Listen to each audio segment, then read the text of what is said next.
Bom dia, paz do Senhor Jesus Cristo. Estamos aqui por mais uma lição, nosso estudo bíblico. Eu espero que todos vocês estejam bem. E hoje nós vamos falar sobre uma lição muito interessante, intitulada como Duas Portas, Duas Árvores e Dois Servos. Olha que lindo, né? A gente tem como versículo, capítulo e versículo base, Mateus 7, de 13 a 23, né? O versículo base diz assim: entrai pela porta estreita, larga é a porta e espaçoso é o caminho que conduz para a perdição, e são muitos os que entram por ela, né? Vamos ler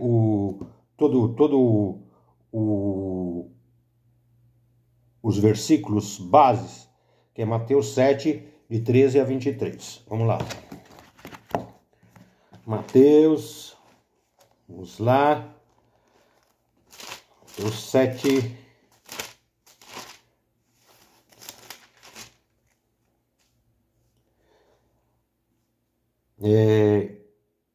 Entre pela porta estreita, pois larga é a porta e amplo o caminho que leva à perdição, e são muitos os que entram por ela. 14. Como é estreita a porta e apertado o caminho que leva à vida, são poucos os que encontram. 15. Cuidado com os falsos profetas, eles vêm a vocês vestidos de peles de ovelha, mas por dentro são lobos devoradores. 16. Vocês os reconhecerão por seus frutos. Pode alguém colher uvas de um espinheiro ou figo de ervas daninhas? 17. Semelhantemente, toda árvore boa dá frutos bons, mas a árvore ruim dá frutos ruins. 18. A árvore boa não pode dar frutos ruins, nem a árvore ruim pode dar frutos bons. 19. Toda árvore que não produz bons frutos é cortada e lançada ao fogo. Assim, pelos seus frutos, vocês os reconhecerão.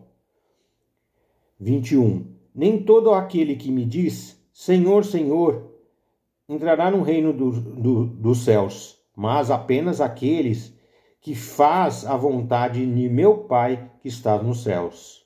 22.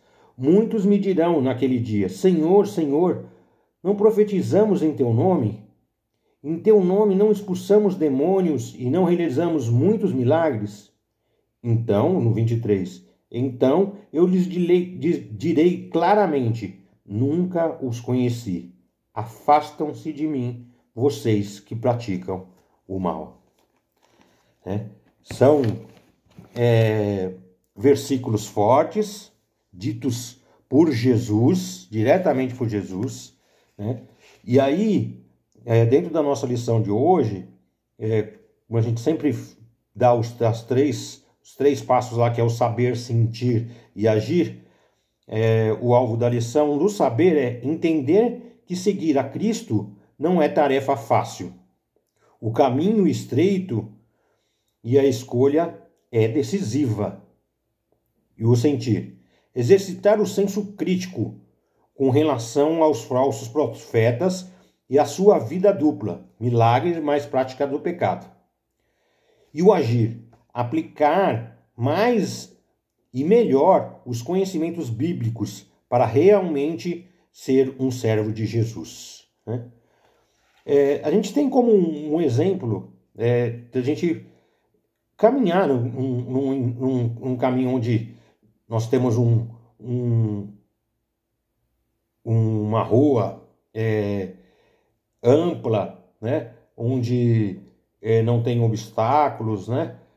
Nós conseguimos passar de carro, conseguimos passar de caminhão, ou se for a pé, a gente consegue caminhar com várias coisas em nossas mãos, sem ter dificuldade nenhuma, né? E isso traz, às vezes, uma sensação de que essa facilidade existe um benefício muito grande Eu digo isso quando a gente compara isso na vida espiritual, né? Na vida espiritual, se você passa por algo, como se fosse um caminho estreito, apertado, onde não se passa caminhão, onde não se passa ônibus, onde passa uma pessoa por vez, onde é muito difícil você levar coisas nas mãos, levar coisas nas costas, né? Onde praticamente cabe você, né? Não cabe mais ninguém, cabe você. E é isso que Deus quer da gente, quer que a gente passe pelo estreito, não porque passe por momentos difíceis ou por momentos complicados, né? Mas sim para que Ele possa moldar e possa trabalhar na vida de cada um de nós. Quando nós conseguimos passar por esse estreito, né? Pelo caminho estreito, Ele está trabalhando com a gente em todos os sentidos. No sentido dos nossos sentimentos, onde nós não vamos carregar coisas que não serão necessárias para a vida eterna, né? Então, o rumo desse caminho, o alvo desse caminho é a vida eterna, né? Se passamos por um caminho largo, né? Levamos o quê? Levamos tudo aquilo que não serve de nada para a nossa vida eterna. Levamos vícios, levamos sentimentos que não são bons, levamos palavras que não são boas, levamos o egoísmo, e isso faz com que nós não sejamos aprovados por Deus para que possamos atingir o alvo que é a vida eterna. Amém? Esta parte do Sermão da Montanha, que são os versículos, né? O Sermão do Monte, na qual está baseada esta lição, poderia ser resumida numa só palavra: de Jesus aos discípulos. Cuidado com a porta larga, com os falsos profetas e com a vida dupla, milagres mais prática do pecado, né? Então a gente pode dizer aqui, amplificando e demonstrando que dentro dessa lição, que nós temos, olha só, que é o título da nossa lição: 2 portas, né? 2 árvores e 2 servos. Então nós vamos falar sobre 2 portas, né? Certa vez, esse é o escritor desse livrinho, ele coloca isso como exemplo. Certa vez ouvi um jovem dizer: eu criei minha própria religião. Certamente, só fez parte de suas escolhas tudo quanto lhe conviesse, como seus desejos, gostos, ideias e vontades. É aí que existe a porta larga, né? Onde, às vezes, as coisas e as lições que nós temos dentro da Bíblia, nós queremos que essas lições sejam mais maleáveis, né?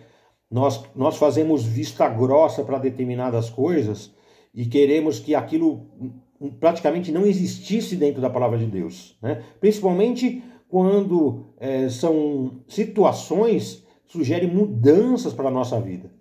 E que exatamente quando nós passamos pelo caminho estreito e que aprendemos e acabamos deixando coisas que não são boas. Então esse exemplo aqui desse jovem, quando ele diz que criou uma religião, isso existe muito, né? Muitos de nós, até, às vezes, as pessoas que estão na igreja acabam fazendo a vista grossa e querendo que parte de determinadas situações não tenha, nem existissem dentro da Bíblia, né? Então, o que eu posso dizer é que dentro das portas há 2 caminhos. A palavra caminho significa a maneira de viver, o caráter geral da vida, né? Conforme aparece no Salmo 1, né? Vamos lá, no Salmo 1, vamos ler Salmo 1. Vamos lá. Salmo 1. Né? Glória a Deus, glória a Deus. Salmo 1. Como é feliz aquele que não segue o conselho dos ímpios, não imita a conduta dos pecadores, nem se assenta na roda dos zombadores. Ao contrário, sua satisfação está na lei do Senhor, e nessa lei medita dia e noite. É como uma árvore plantada à beira de águas correntes, dá fruto no tempo certo e suas folhas não murcham. Tudo o que ele faz prospera. Não é o caso dos ímpios. São como palha que o vento leva. Por isso os ímpios não resistirão no julgamento, nem os pecadores na comunidade dos justos. Pois o Senhor aprova o caminho dos justos, mas o caminho dos ímpios leva à destruição. Ou seja, ali a gente consegue enxergar exatamente aqui no Salmo 1 o que é o caminho do ímpio e o que é o caminho do justo, né? E aí dentro do caminho do justo, onde nos leva esse caminho? E no caminho do ímpio, onde nos leva? Está dentro da palavra, né? Onde a gente tem que se atentar para isso, né? Um caminho é fácil, né? Um dos caminhos. Espaçoso é a palavra que aparece no versículo. O sentido é de algo largo e confortável. Nele vale tudo: diversidade de opiniões, frouxidão moral, não há necessidade de freios nem limites, e há liberdade para seguir os desejos do coração.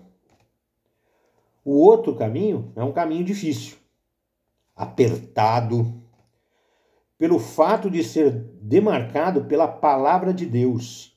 Os viajantes desse caminho sofrem limitações, o que torna o caminho mais difícil, né? No Salmo 1, a gente já consegue enxergar isso, né? Então, quando você não está praticando coisas que não são boas, né? Nós já estamos no caminho que é o caminho estreito, que é o caminho que está dentro da palavra de Deus. E há também duas portas. A porta da Bíblia pode indicar a entrada de uma casa ou de uma cidade, ou ser símbolo de encontrar uma saída ou um caminho. Uma porta é larga, olha só. Não há limites para a bagagem que podemos levar conosco. Podemos levar superficialidade, egoísmo, hipocrisia, religião, mecânica, pecados e etc. Aquilo que eu disse no comecinho, né? Num caminho que é largo, nós temos espaço para poder mandar, né? Então, nessa porta que é larga, ela passa tudo, né? Então, ela passa todas essas coisas que acabam sendo coisas ruins, que são situações que nos levam à perdição, né? Que é o egoísmo, a hipocrisia, a religião mecânica, né? Religião mecânica, que é religiosidade, né? Que a gente fala, pecados e muitos outros. E existe também a porta estreita. Não é muito fácil encontrá-la. Jesus a comparou ao buraco de uma agulha. E os falsos mestres escondem essa porta nas páginas dos jornais, nas revistas, nos filmes, nas músicas e até nas religiões. Além disso, a fim de entrar por ela, temos de deixar nossos pecados à justiça própria, o orgulho, a ambição egoísta e outros. Em Lucas 14, 26 e 27. Vamos ler também. Estou derrubando tudo aqui. Lucas 14, 26 e 27. Vamos lá. Lucas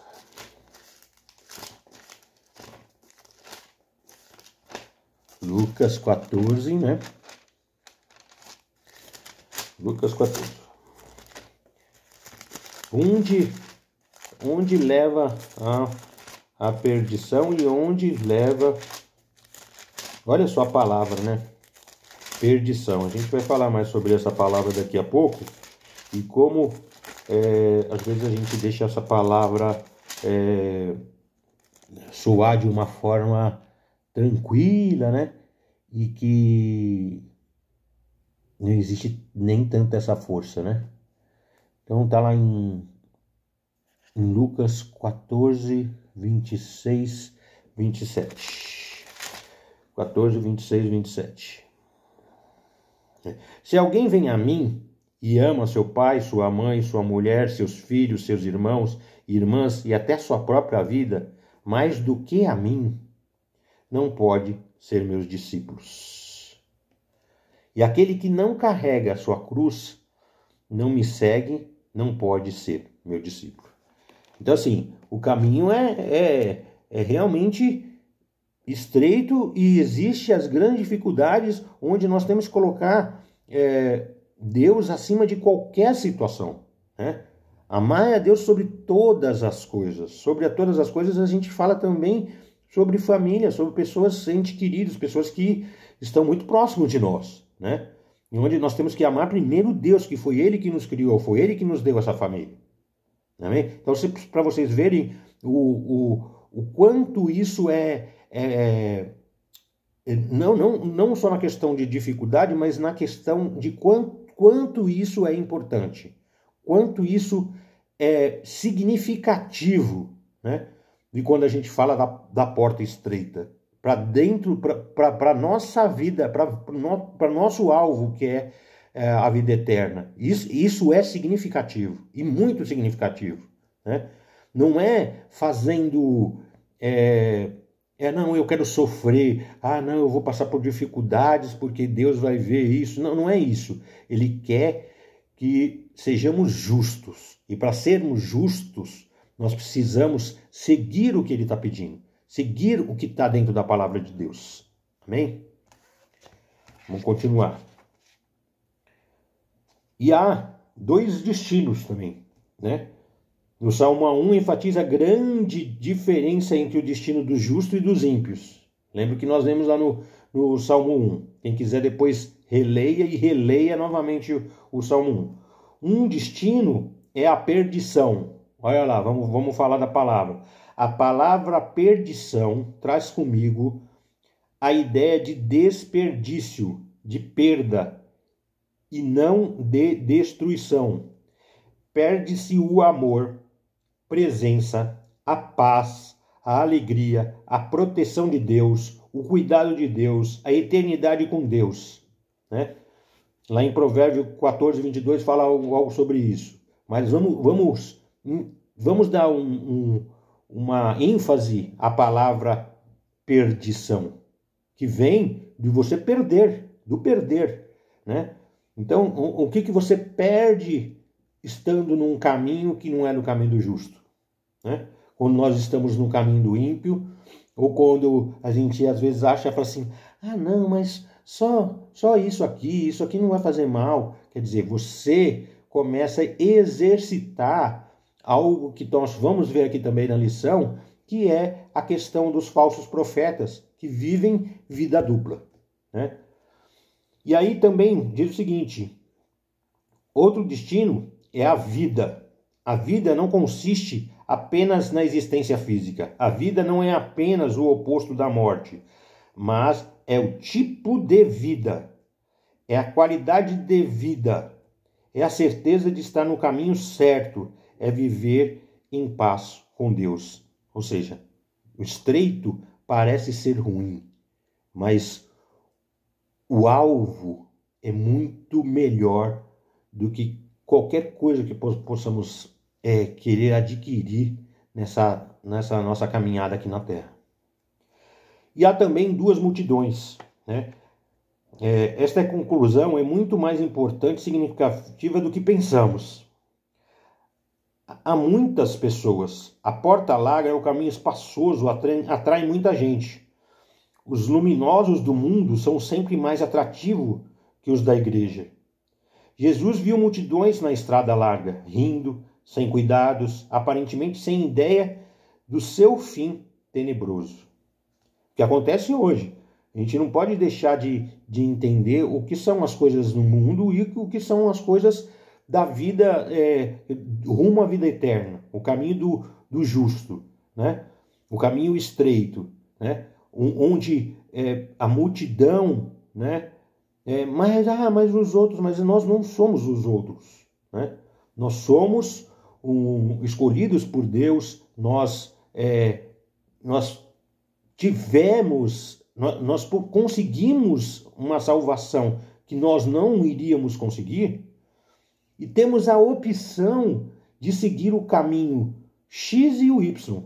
E o caminho X é um caminho estreito. O caminho Y é um caminho largo. E conseguimos enxergar que a maior parte que é o caminho largo, onde a multidão no mundo hoje consegue, é o que diz aqui na revistinha, que os luminosos do mundo é muito mais atrativo do que os luminosos da igreja.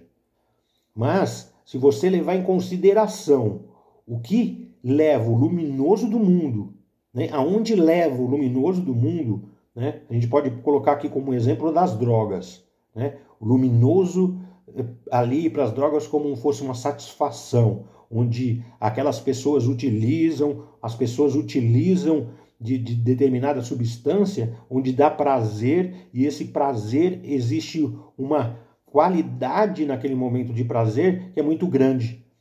E achar que você é careta, você nunca vai sentir esse prazer nunca na sua vida.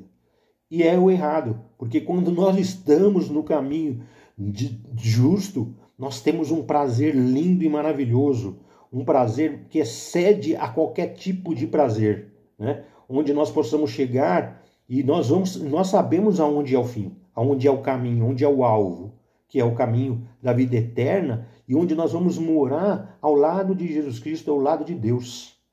Amém? E há duas multidões, né? Que eu estava falando, onde há muitas pessoas e há poucas pessoas. E aí nós vamos falar de duas árvores. Olha só, vamos conversar sobre duas árvores, onde se distingue aqui aquilo que eu estava falando sobre os falsos profetas. Encontramos os falsos profetas em muitas ocasiões do Antigo Testamento. Lá em Jeremias 14:14, em Ezequiel 13, de 1 ao 3, isso aí vocês podem depois buscar. E Jesus nos avisou que quanto mais tempo for passando, mais eles irão aumentando. Mateus 24:11. É um desafio muito grande para o povo de Deus, porque os falsos profetas se apresentam disfarçados, ovelhas por fora, lobos por dentro, como diz a palavra. E você sabe qual o principal problema do falso? Ele é muito parecido com o verdadeiro, né? Mas Jesus não apenas nos avisou, ele nos ensinou a fazer o teste dos frutos. Pelos seus frutos os conhecereis. Está em Mateus 7, 16 e 20, que está dentro dos versículos que nós lemos no início, né? Porque a gente consegue entender que as pessoas podem ser tão idênticas, né? O falso pode ser tão idêntico ao original, ao bom, né? Que passa despercebido dentro de uma igreja, numa comunhão com essa pessoa, né? Às vezes até num relacionamento dentro de casa, né? Essas pessoas passam despercebido como falso, né? Eles são muito parecidos com aquilo que se diz original, que seja genuíno de Deus. E aí que está assim, Jesus traz para nós que vai existir isso, e que já existia, e que vai existir muito mais com o passar do tempo, mas ele também nos mostra como identificar o falso. Ele diz o seguinte: a gente tem que ver pelos frutos, né? E olha só, a árvore boa. O falso profeta é aquele que fala em nome de Deus, mas não foi enviado por ele. E como posso saber se esse profeta vem do Senhor ou não? Observe os frutos. Quais? Você vai precisar pedir a Deus o discernimento desses frutos. Pergunte se a doutrina daquele profeta gloria a Deus. Se ela traz saúde espiritual e emocional para alguém. Se restaura relacionamentos, se consola os que estão em profunda tristeza, se levanta os abatidos, se liberta os cativos, cura os enfermos. Pergunte se ela traz vida e poder espiritual. Pergunte ao profeta se a sua doutrina consegue trocar tristeza por alegria. Se traz vestes de louvor ao invés de espírito angustiado. Pergunte se ela dá a vida eterna prometida por nosso Senhor e Salvador Jesus Cristo, né? Olha só, quantidade de coisas que nós podemos conversar, dialogar e entender. E até aqui, ó, na visão, nós conseguimos enxergar como é que é por trás dessa vida, o que ela está trazendo, se ela está trazendo benefício para o próximo. Amar a Deus sobre todas as coisas e o seu próximo como a ti mesmo. Então esse é um das formas que nós conseguimos enxergar o falso. Pergunte se a vida deste profeta há pelo menos um pouco de amor, alegria, paz, longanimidade, benignidade, bondade, fidelidade, mansidão e domínio próprio, que são os gomos do fruto do Espírito. Amém? Oh, glória! E a árvore má, né? Falamos da árvore má. Nosso Senhor afirmou claramente que a árvore má não pode produzir frutos bons. Mateus 7,18. Você jamais colherá uvas de um espinheiro, nem figos de uma erva daninha. Mateus 17,16. Né? Assim como o fruto produzido pela árvore corresponde exatamente ao que a árvore é em si. Tudo que o ser humano faz também está profundamente ligado ao que ele é em sua essência. Jesus mudou a metáfora do lobo e da ovelha para a árvore e seus frutos. Porque, embora possamos confundir um lobo com uma ovelha, por estar disfarçado, não podemos cometer o mesmo erro com uma árvore. Nenhuma árvore pode esconder sua identidade por muito tempo. Ninguém consegue enganar todo o povo por todo o tempo. Se o coração de uma pessoa revela-se em suas palavras como a árvore se conhece pelos seus frutos, temos a responsabilidade de experimentar um profeta pelos seus ensinamentos. Amém? Então, ou seja, a gente consegue enxergar uma árvore que não é frutífera e uma árvore que dá muitos frutos. E aí a gente consegue utilizar as perguntas e a forma de conseguirmos enxergar conforme a gente leu anteriormente. E aí existe 2 servos. Vamos lá. Né? Que é a terceira comparação. Agora o Senhor Jesus Cristo volta-se dos falsos profetas para os falsos professos. Os 2 grupos chamam de Senhor, por isso é que intitulamos 2 servos. Um deles é reprovado e cortado.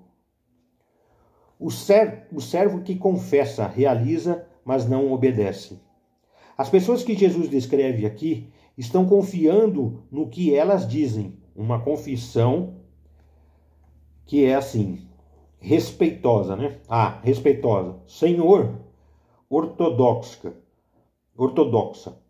pois usam um título divino, o correspondente de Jeová.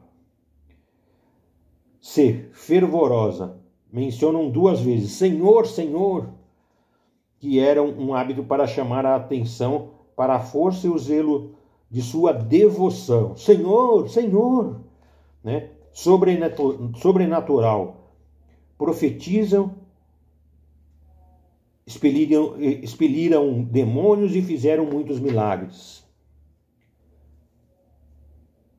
Após toda essa confissão, porque a pessoa, elas falaram várias coisas, né, sobre isso que está dentro dos versículos que nós lemos no início. Após toda essa brilhante confissão, o que há de errado com esses servos? Ou como eles podiam fazer tudo isso e não serem conhecidos por Jesus? A resposta está no versículo 23. Apartai-vos de mim, os que praticam a iniquidade. Entendeu? Vocês entenderam isso? Apartai-vos de mim, os que praticam a iniquidade. Eles estavam fazendo todos esses milagres, mas eles também cometiam iniquidades, coisas ruins. Ou seja, em nome de Jesus, eles estavam ali curando.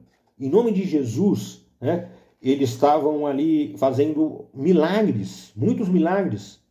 Tudo em nome de Jesus. Porque em nome de Jesus, não depende de nós. Depende exatamente de Jesus. Olha como é diferente. Então, quando nós que estamos dentro da igreja, nós que estamos fortalecidos, nós que estamos caminhando ali em passos às vezes até que lentos, mas no caminho estreito, nós olhamos essas pessoas e achamos, pô, mas essas pessoas vivem num caminho tão tranquilos, estão sempre de bem com tudo, e eles estão, de alguma forma, vivendo melhor do que eu. E aí que está a grande diferença. Porque eles estão vivendo vida dupla, fazendo os milagres em nome de Jesus.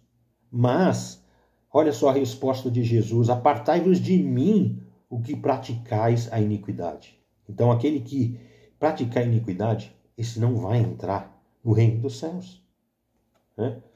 Observe, em primeiro lugar, que a ênfase está em nome de Jesus. A expressão em teu nome apareceu 3 vezes no versículo 22. Isso não significa que qualquer pessoa que usar aleatoriamente o nome de Jesus realizará milagres. Mas o Senhor deixou claro que em seu nome muitos milagres iriam acontecer. Está lá em Marcos 16, 17 e 18. Vamos ler essa parte. Marcos 16, 17 e 18. Glória a Deus, glória a Deus. Que bênção que é isso, né? Marcos 16, 17 e 18. Estes sinais acompanharão os que creem. Em meu nome expulsarão demônios, falarão novas línguas. 18. Pegarão em serpentes e se beberem algum veneno mortal, não lhes fará mal nenhum. Imporão as mãos sobre os doentes e estes ficarão curados. Em nome de quem? Em nome de Jesus. Em nome de Jesus. E aí que está, né? O servo que confessa e obedece. Esse servo faz a vontade do Pai que está nos céus. Mateus 7, 21. E qual é a vontade do Pai? Não é que todos creiam e reconheçam a Jesus como Senhor, conforme lemos em João 6,40 ou em Timóteo 2,4, pois vocês podem buscar isso. Mas no contexto de Mateus 7, 21, 23, fazer a vontade do Pai é obedecer ao que Paulo declara em 1 Tessalonicenses 4,3. Pois esta é a vontade de Deus, a vossa santificação. Amém? Como bem expressou Heinecker,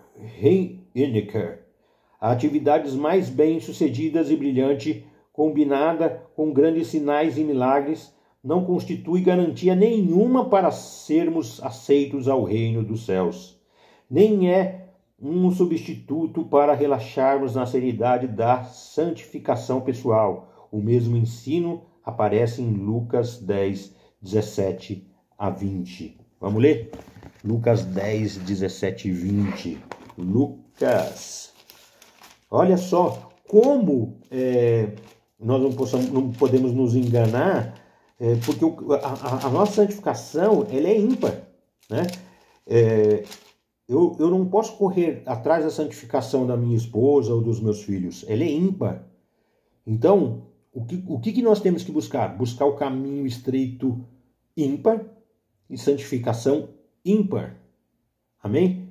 E aí que está a diferença de pessoas, os falsos profetas, que vão aparecer perante as nossas vidas e que já estão aí, que a gente consegue enxergar em televisão, em onde é que for, nós conseguimos enxergar essa grande diferença e sabemos aonde vai chegar isso. Isso não quer dizer que essas pessoas não possam dar um passo atrás, voltar a enxergar os seus erros, né? E novamente estar ali no caminho estreito, em rumo à santificação, em rumo à vida eterna. Amém? Vamos lá, Lucas 10, 17 e 20. 17 e 20. Os 72 voltaram alegres e disseram: Senhor, até os demônios se submetem a nós em teu nome. E ele respondeu: eu vi Satanás caindo do céu como relâmpago. Né? O 19. Eu lhes dei autoridade para pisarem sobre cobras e escorpiões e sobre todos os poder, todo o poder do inimigo, nada lhes fará dano. E o último, contudo, alegrem-se, não porque os espíritos se submetem a vocês, mas porque os seus nomes estão escritos nos céus. Amém. Glória a Deus. Como é bom entender, ter um entendimento de coisas que às vezes parecem ser tão difíceis, né? O caminhar, às vezes, parece ser tão difícil. Como é difícil ser cristão.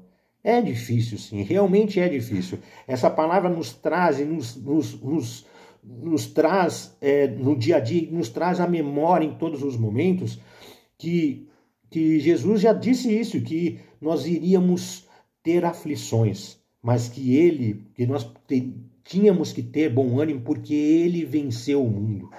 E essa é a nossa grande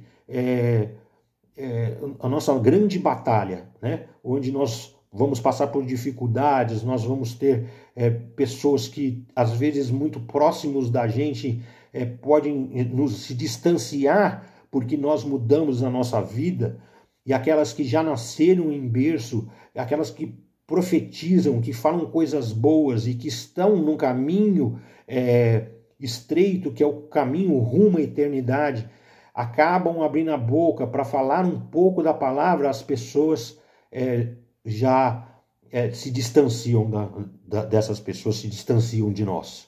Né? O que nós temos como conclusão é que nós temos que continuar seguindo nesse caminho, que esse é o caminho onde Jesus veio nos mostrar que ele venceu o mundo, que nós teríamos aflições, mas que ele venceu o mundo. Amém? Vamos orar? Gostaria de orar, gostaria que todos vocês pudessem fechar os seus olhos e pedir, de alguma forma, tudo aquilo que está sendo difícil, muito difícil, nesse caminhar de estar com Cristo, né? Mas que nós sabemos que dentro do nosso coração existe uma felicidade imensa de estar nesse caminho maravilhoso. Eu te peço em nome de Jesus Cristo, Pai amado, te peço pela vida, não só pela minha vida, pela minha casa, pela minha família, eu te peço por todos aqueles que estão conectados, estão vendo essa mensagem de hoje, Senhor, que foi o Senhor que trouxe, Senhor. Eu te peço, Pai amado, em nome de Jesus Cristo, que o Senhor possa, Pai amado, visitar cada irmão, cada irmã, cada pessoa, Pai amado, que estejam assistindo esse vídeo no dia de hoje ou em outro dia, Pai. Que o Senhor possa consolar o coração deles nas dificuldades, Pai amado.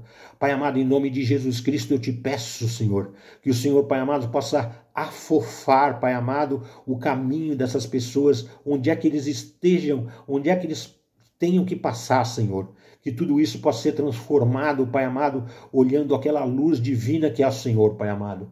Ô Senhor, que todas as vezes que essas pessoas possam titubear, ou que eu possa titubear, que possa ter dificuldade, Senhor, que o Senhor possa sempre estar conosco, dando o seu escape, dando a sua proteção divina, nos mostrando que o caminho não é essa porta larga, e sim esse caminho estreito, mas prazeroso de estar perto de Ti, Senhor, de sentir o seu perfume, Senhor, de sentir a sua presença, Pai. Eu te peço em nome de Jesus Cristo, Pai. Todas aquelas pessoas ainda que não entenderam ainda essa verdade tão maravilhosa, Senhor, que o Senhor, Pai amado, através do seu Espírito Santo, meu Deus maravilhoso, o Senhor possa colocar diante das nossas vidas, Pai, essas pessoas, e através da nossa boca, Senhor, nós possamos proclamar o seu evangelho, mostrando o caminho e mostrando tudo aquilo que Jesus nos trouxe, Pai amado, na grandeza, Pai amado, e na verdade, Senhor, para que nós possamos ter sabedoria e distinção do que é certo e de errado. Nós te pedimos, te agradecemos principalmente, Pai, pelo dom da vida, em nome do seu Filho Jesus Cristo. Amém. Paz do Senhor, irmãos, que vocês tenham um ótimo domingo abençoado na presença de Deus. Amém? Deus abençoe.